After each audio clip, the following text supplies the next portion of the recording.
जो प्राथमिकता मिली थी वो चौधरी भूपेंद्र हुड्डा जी को मिली, क्योंकि शैलजा जी को छोड़ के बाकी जगह उनके उम्मीदवार थे। हाँ जी, हाँ जी। लेकिन बीजेपी 75 पार नहीं की, मुश्किल से उनकी 40 सीट आई और कांग्रेस पार्टी 31 सीट पे रहेगी। तो जनता ये सोच रही है कि उस टाइम जो 10 सीट लेने के बाद मैं किरण चौधरी जी का बयान देख रहा था, वो करी थी शैलजा हमारी मुख्यमंत्री की दावेदार। उपलब्धि के तौर पर देखा जाए तो भूपेंद्र हुड्डा का आज के दिन कोई सानी नहीं है, लेकिन जो कैडर की बात की जाए ना, जहाँ फॉलोइंग है वो चौधरी भूपेंद्र हुड्डा की प्रत्येक डिस्ट्रिक्ट के अंदर है, 10 की 10 लोकसभा में। देखो कांग्रेस पार्टी में ना कोई अनुशासन तो है नहीं इतना, क्योंकि कांग्रेस पार्टी ने जैसे भिवानी महेंद्रगढ़ लोकसभा में जिस प्रकार से सरेआम जाट और एससी और मुसलमान इनका गठबंधन था, आप पूरी कॉन्स्टिट्यूंसी उठा के देखो हल्का वाइज है। और मैं एक बात और क्लियर करना चाहता हूँ कि अगर इसमें कैंडिडेट डिक्लेयर नहीं करा सीएम का कांग्रेस पार्टी ने, तो कांग्रेस पार्टी को नुकसान हो सकता है। आप किसी वोटर से पूछोगे तो ये वोटर का तब मिलेगा कि कांग्रेस पार्टी के कदावर नेताओं ने बीजेपी को वोट डाला। नमस्कार जी, आप देख रहे हो जीएसके टाइम्स और मैं हूं आपका दोस्त हरी। लोकसभा चुनाव पूरे हो गए हैं, कंप्लीट हो चुका है, पीएम हमारा बन चुका है। अब हरियाणा के अंदर विधानसभा चुनाव के लिए भागदौड़ शुरू हो गई है।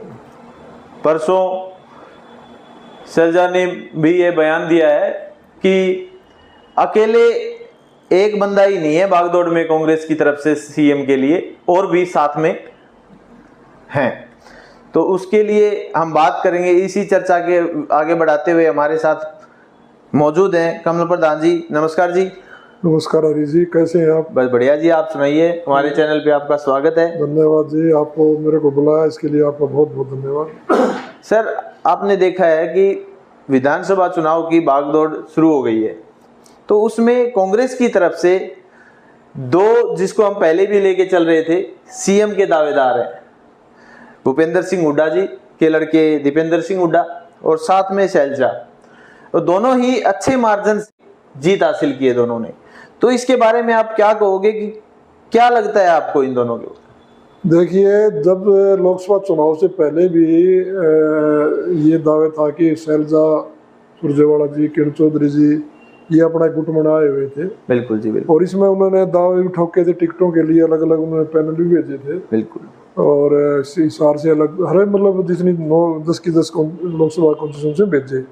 लेकिन जो प्राथमिकता मिली थी वो चौधरी भूपेंद्र हुड्डा जी को मिली, क्योंकि शैलजा जी को छोड़ के बाकी जगह उनके उम्मीदवार थे। एक पे गठबंधन थी, आप पार्टी लड़ रही थी कुरुक्षेत्र से, जो मानता हूँ कि 8 में उनके उम्मीदवार खड़े थे और 8 में से 5 उम्मीदवार वो जीत गए। बिल्कुल। तो एक अच्छी, मैं मानता हूँ रही है उपलब्धि, कोई कम उपलब्धि नहीं है कांग्रेस पार्टी के लिए। बिल्कुल सही बात। और उस कांग्रेस पार्टी के लिए जिस कांग्रेस पार्टी का संगठन नहीं है, ना ब्लॉक स्तर पर ना डिस्ट्रिक्ट स्तर पर, कहीं पे भी नहीं था। ठीक बात। तो वैसे तो ये चुनाव किसान ने लड़ा है, किसान ने, बिल्कुल, और जनता ने मिलकर लड़ा है। जो कर्मचारी उसमें शामिल थे, व्यापारी, नौजवान, महिलाएं, सब ने मिलकर चुनाव लड़ा है। तो उसके बाद जब रिजल्ट आया, आप देखो, अगर पीछे जाओगे तो 10 सीट आई थी को बीजेपी की। बिल्कुल। और उस टाइम ये था कि 75 पार बीजेपी जाएगी। हाँ जी, हाँ जी। लेकिन बीजेपी 75 पार नहीं की, मुश्किल से उनकी 40 सीट आई और कांग्रेस पार्टी 31 सीट पे रहेगी। तो जनता ये सोच रही है कि उस टाइम जो 10 सीट लेने के बाद में भी बीजेपी 40 क्रॉस नहीं कर सकी। अब तो 5 कांग्रेस पार्टी की टिकट आई हुई है, तो लोगों के मन में धारणा होगी कि बीजेपी अब की बार सत्ता में नहीं आ रही। जो आकलन चल रहा है, बाकी तो गर्भ के भविष्य में पता लगेगा क्या होगा। तो और दूसरी बात यह है कि अब कांग्रेस पार्टी में इस बात की रस्साकसी होगी। जो एक गुट है, जैसे मैं किरण चौधरी जी का बयान देख रहा था, वो करी थी शैलजा हमारी मुख्यमंत्री की दावेदार। और कहीं के अंदरूनी तौर पर उन्होंने माना है, सुरजेवाला जी ने भी, कि शैलजा हमारी कैंडिडेट है। और कैप्टन अजय सिंह यादव ने भी ऐसा बयान दिया है। तो मेरा कहना मतलब, जो हुड्डा ग्रुप से जो विरोधी गुट है कांग्रेस पार्टी के अंदर, वो सारे का सारा शैलजा जी के साथ खड़ा हुआ है। बिल्कुल जी। लेकिन उपलब्धि के तौर पर देखा जाए तो भूपेंद्र हुड्डा का आज के दिन कोई सानी नहीं है। और वो एक तरफ से मैं मानता हूँ कि शैलजा भी बहुत अच्छी नेता है, इसमें कोई दो राय की बात नहीं, लेकिन ऊपर जो सीट गई है 5 जीत के गई है, उसका श्रेय इनडायरेक्ट डायरेक्ट रूप से हुड्डा जी को। बिल्कुल जी, हमने देखा है कि 8 जो सीट हैं वो भूपेंद्र सिंह हुड्डा के से आई हैं। और दूसरी तरफ अभी शैलजा जी ने बयान भी दिया था कि यदि मेरे को 10 की 10 सीट के लिए दिया जाता तो मैं 10 की 10 सीट हरियाणा से जीत हासिल करवाती। मैं आपको ये कह रहा था कि ये चुनाव जनता ने लड़ा है।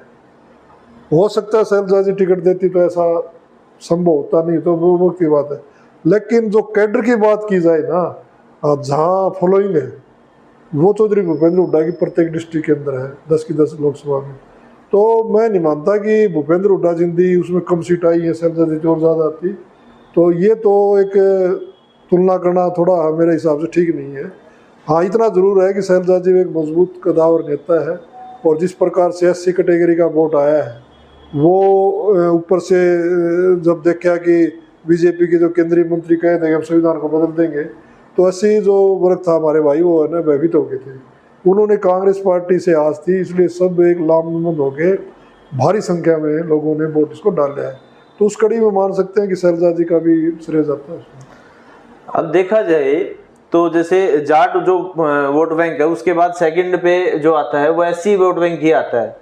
तो दोनों में अच्छी खिंचाव भी है और वोट बैंक के लिए भी स्ट्रॉन्ग पॉइंट है दोनों के पास।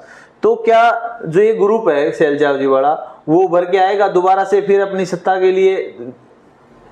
देखो, कांग्रेस पार्टी में ना कोई अनुशासन तो है नहीं इतना, क्योंकि कांग्रेस पार्टी ने जैसे भिवानी महेंद्रगढ़ लोकसभा में जिस प्रकार से सरेआम बयानबाजी हुई कैंडिडेट की तरफ से भी, और जो विधायिका है किरण चौधरी उनकी तरफ से, उनके समर्थकों की तरफ से, और अब जो रिजल्ट आने के बाद में जिस प्रकार दान सिंह ने अपनी शब्दावली का प्रयोग किया है, और कल मैंने आज में उनका बयान सुन रहा था अपने किरण चौधरी जी का, उन्होंने और भयंकर तरीके से बोले है। तो ये जो गुटबाजी है ना, ये बड़ी खतरनाक है। और अभी सारे चर्चा इसी बात की है, कैप्टन साहब कहते हैं कि मेरे को टिकट मिलती तो राजभवन से अच्छा कैंडिडेट होता, लेकिन ये सच्चाई की बात इससे अलग है। जाट और SC और मुसलमान इनका गठबंधन था। आप पूरी कॉन्स्टिट्यूंसी उठा के देखो हल्का वाइज, सबसे जहाँ ये डोमिनेटेड थे वहाँ ज़्यादा वोट पड़ा है। बिल्कुल ठीक है। और बीजेपी को वो जो वोट था, जैसे राजपूत समाज का वोट था, ब्राह्मण समाज का वोट था, और दूसरे कटे जैसे बनिए का था, पंजाबी का था, ये काफ़ी संख्या में बड़े कांग्रेस को भी आया, लेकिन ज़्यादा संख्या में ये बीजेपी को आया है। तो ये विषय जो आज 5-5 सीट दे दी जनता ने, तो अभी तो कांटे की धार है। और मैं एक बात और क्लियर करना चाहता हूँ कि अगर इसमें कैंडिडेट डिक्लेयर नहीं करा CM का कांग्रेस पार्टी ने, तो कांग्रेस पार्टी को नुकसान हो सकता है। इसलिए कांग्रेस पार्टी को कैंडिडेट डिक्लेयर करके चुनाव लड़ना चाहिए ताकि उसको फायदा मिल सके। बिल्कुल। तो इसमें ये है कि भाई शैलजा जी करो या चौधरी भूपेंद्र हुड्डा जी करो, लेकिन जो आज मैं फॉलोइंग की बात कर रहा था, वो फॉलोइंग तौर पर तो आज से पूरे के पूरे हरियाणा के अंदर शैलजा जी की बजाय भूपेंद्र हुड्डा की फॉलोइंग ज़्यादा नजर आती है। उन घूस कूट के नेता काफ़ी संख्या में हर डिस्ट्रिक्ट में है। प्रधान जी, जैसे आपने कहा भाई CM घोषित करके कांग्रेस चुनाव लड़े, अगर CM घोषित करके कांग्रेस चुनाव लड़ती है तो जो गुटबाजी है उससे भीतरघात होने की आशंका नहीं रहेगी? भीतरघात तो पुरुषोत्तम जी अब भी हुई है। आज ये आप तो जागरूक हो, मीडिया का चैनल के उसमें संचालन कर रहे हो, आज आप किसी वोटर से पूछोगे तो ये वोटर कहता मिलेगा कि कांग्रेस पार्टी के कदावर नेताओं ने बीजेपी को वोट डाला है। मतलब ये मैच फिक्सिंग हुई। तो शाम के अंदर तो आमतौर पर चर्चा होती है इस बात की कि दो जो मुख्य विरोधी नेता थे वो आपस में मिल रहे हैं कई काफी साल से। यानी चौधरी कुलदीप बिश्नोई ने जब चुनाव लड़ा 2005 का, तब भी ऐसी ही फिक्सिंग चली थी। उसके बाद में 2009 के चुनाव भी ऐसे हुआ, 2014 में भी ऐसे हुआ, 2019 में भी ऐसे हुआ, और 2024 का जो चुनाव था लोकसभा उसमें भी ऐसे हुआ। तो ये मतलब मतदाता भी थोड़ा भ्रमित है। तो इसमें जो आप कह रहे थे गुटबाजी बढ़ेगी, गुटबाजी लाजमी है। अगर आप कैंडिडेट डिक्लेयर नहीं करोगे तो भी बढ़नी है गुटबाजी, क्योंकि जैसे टिकट मिलेगी, आज विधानसभा के सीन में जैसी टिकट मिलेगी, एक विधानसभा से 20-20 उम्मीदवार तैयार हैं, जैसे उनको टिकट नहीं मिलेगी गुटबाजी शुरू हो जाएगी। और वो दूसरे उस नेता के हिसाब से टिकट नहीं मिली तो उसकी टांग खिंचाई करेगा। और कांग्रेस पार्टी में तो और भी ज़्यादा है ये, तो इसलिए मेरे हिसाब से तो मुख्यमंत्री कैंडिडेट डिक्लेयर करके ही कांग्रेस पार्टी को आगे बढ़ना चाहिए। गुटबाजी नहीं करेंगे तो भी रहनी है, कर देंगे तो भी रहनी है। अब वो नेता कितना मजबूत है जो सीएम का दावेदार होगा, तो वो तो नेता देखना पड़ेगा, हाईकमान ने देखना है कि वो किसको करेगी। लेकिन जैसी चर्चाएं हैं और जैसा माहौल नजर आता है कि हाईकमान में दीपेंद्र की और भूपेंद्र हुड्डा की पकड़ ज़्यादा है।